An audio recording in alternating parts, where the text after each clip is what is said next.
Houston will host a powerful event focused on mental health awareness for Black men. The Black Men's Mental Health Conference will address unique challenges and barriers impacting mental well-being in the Black community. Today, we have some of the conference's prominent panelists with us to talk about the importance of mental health support. Councilman Edward Pollard, Pastor Terrance Johnson, and Jeremy Darby are in Studio A with us this morning to have this important conversation. Good morning to all three of you. Good morning. Thank you so much for your time. As we get into this conversation, I want to first start by talking about the stigma associated with mental health within the Black community. Talk to us about what that looks like. Yeah, well, what it looks like is a perception that Black men have to be tough, that we can't be vulnerable, that we cannot open up about our feelings. And we want to change that stigma, change that narrative, and the Black Men's Health Summit allows us to do so. And there'll be resources and information for Black men to come and have a space where we can open up about topics and issues that are important to us, understand how to share our feelings, and understand that we're not alone in this.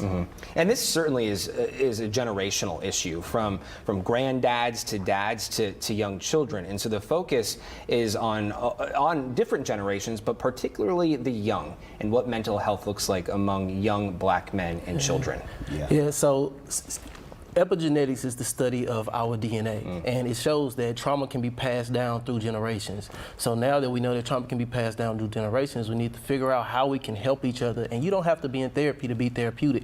So it's about figuring out how to become a better person every day and dealing with the woes of society while still being able to continue.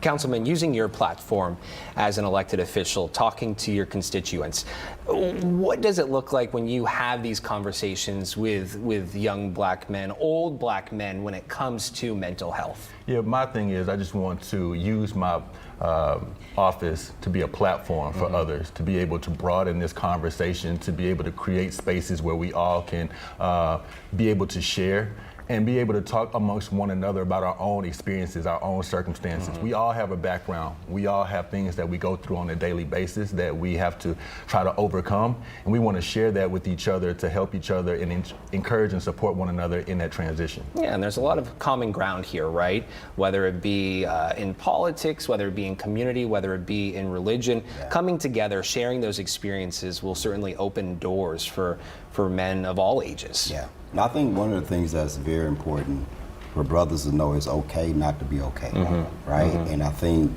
one of the things that we preach at the church is this whole idea of empathy and authority. Yeah. And making certain that you invite somebody into your life, one who have empathy, I feel you, but have authority, I've overcome it. And I think if brothers can invite certain people into their lives to be a guide, they can overcome, you know, those stigmas. And so often when we talk about mental health, everyone has mental health, but we're having these conversations when it's almost too late in some situations.